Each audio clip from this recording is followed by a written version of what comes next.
কি হতো যদি নারুটো কাকাশির কাছে বড় হতো অথবা সাসকের প্যারেন্টস নারুটোকে অ্যাডপ্ট করে নিত। নারুটো উজুমাকি একজন এতিম ছেলে যাকে সবাই হেট করত, অথচ তারা জানতো না সে ছিল হোকাগে মিনাটো নামিকাজের একমাত্র সন্তান। কিন্তু প্রশ্ন হচ্ছে এই সত্যটি কেন কেউ জানতো না, আর যারা জানতো তারা তা গোপন রেখেছিল কেন? তার ভাগ্য কি আরেকভাবে সাজানো সম্ভব ছিল না? যদি গ্রামবাসী জানতো নারুটো মিনাটোর ছেলে তাহলে সবাই তাকে সম্মান করত, কিন্তু তখনও মানুষ জানতো নারুটোর মধ্যে বন্দী ছিল এক ভয়ানক মনস্টার, নাইন টেলস ফক্স।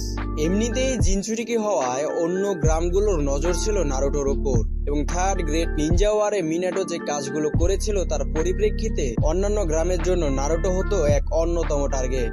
এছাড়াও কিছু ভিলেজ এল্ডার, বিশেষ করে ডানজো, চায়নি নারুটো বিশেষ গুরুত্ব পাক বা হোকাগে পরিবারের উত্তরসূরি হিসেবে গড়ে উঠুক। তাদের রাজনৈতিক স্বার্থই নারুটোর আসল পরিচয় গোপন রাখার পক্ষে ছিল। তাই হিরোজিন সারুটোবি এই সত্যটি চেপে রাখার সিদ্ধান্ত নেয়, এমনকি নারুটো নিজেও তার বাবা মায়ের পরিচয় জানতো না। কিন্তু নারুটো যেভাবে বড় হয়েছে সেটি কোনোভাবেই মেনে নেওয়া যায় না। নারুটোর ছোটবেলা ছিল একাকী, অবহেলিত ও কষ্টময়। এছাড়া কি নারুটোর ভাগ্য অন্যরকম হতে পারতো না? তার জিনচুরিকির পরিচয়ও কি লুকানো যেত না? অথবা কাকাশি বা জিরায়ের কাছে কি নারুটোকে রাখা সম্ভব ছিল না? আর সবচেয়ে ভালো হতো যদি সাসকের প্যারেন্টস নারুটোকে অ্যাডপ্ট করে নিত।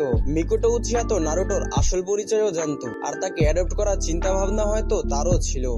এই সম্ভাবনাগুলো যে অসম্ভব ছিল তা নয়, তবে সেই সময় এগুলো বাস্তবে পরিণত হওয়া সম্ভব হয়ে ওঠেনি। কাকাশি তখন বেশিরভাগ সময় আনবো মিশনে ব্যস্ত থাকতো, এবং তার মানসিক অবস্থার কারণে তার পক্ষে একটা শিশুর দায়িত্ব নেওয়া সম্ভব ছিল না।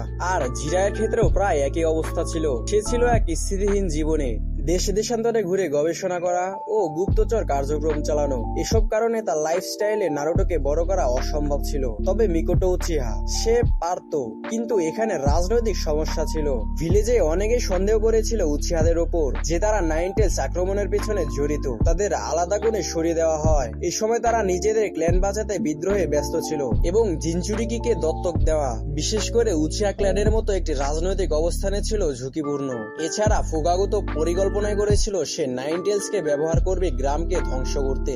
আর তাছাড়া নাইন টেলস ছিল গ্রামের এক বিশেষ হাতিয়ার। তাই ভিলেজ এল্ডার্স নাইন টেলস যে তাদের হাতে আছে এই খবর লুকায়নি। তাই হিরোজেন সিদ্ধান্ত নেয় নারুটোকে কোনো পরিবারে না দিয়ে নিজেই দেখাশোনা করবেন দূর থেকে। যদিও সেটা ছিল একটি দুর্বল সিদ্ধান্ত, তবে নারুটো নিজেকে প্রমাণ করেছে।